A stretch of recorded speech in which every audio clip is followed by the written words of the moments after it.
In this video, we're going to integrate x times the square root of 4 minus x squared with respect to x from minus 2 to 2.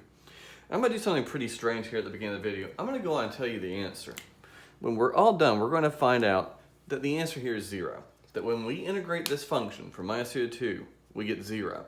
I'd like you to pause the video right now and see, without doing any work, if you can imagine why that's the case. There's actually a way of determining that this definite integral has to be equal to 0 without doing any calculus. So pause the video here and see if you can think about it. By the end of the video, I'll show you what's going on. Alright, well, I hope you had some thoughts, and whether you actually were able to get to the reason this is 0 or not, that's okay, because we're going to talk about that at the end of the video. For right now, I just want to integrate using a substitution. I'm going to let u be 4 minus x squared. It's the inside function here. When I take the derivative, I'm going to get something in terms of x, so I'm pretty sure that's going to cancel out. And I don't know, I just feel pretty good about that substitution. So du is minus 2x dx, and so if I wanted to go through and get dx by itself before I do anything else, I'd be looking at this. So let's see what happens when I do this substitution.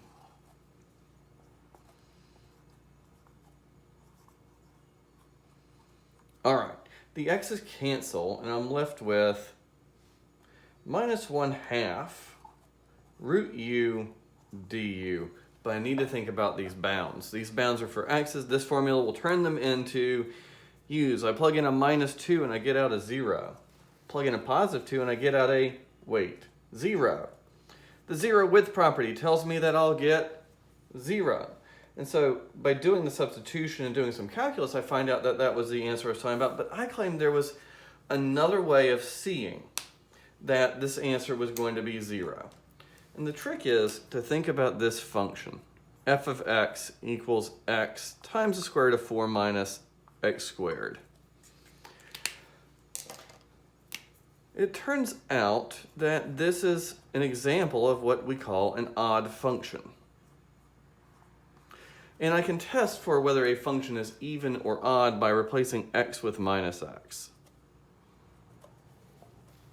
This algebra test for whether a function is even or odd goes like this. You replace x with minus x, and if you get the exact opposite thing that you started with, like happens here, literally the original function with a minus out front, we have an odd function. If you were to get the exact same thing you started with, then that function would be even. And what we need to remember is that odd functions have a particular kind of symmetry. They have a rotational symmetry around the origin. If you spin an odd function 180 degrees, then it's the same.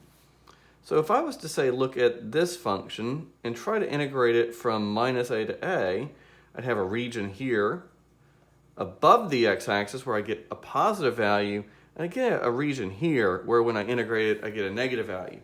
Because of that symmetry, that 180 degree rotational symmetry, this area has to equal that one. Since one's negative and one's positive, when I add them together, I get 0.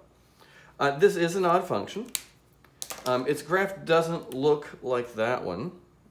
In the description of the video, in our course's Moodle page, I've linked the graph done in GeoGebra, but it looks something like this.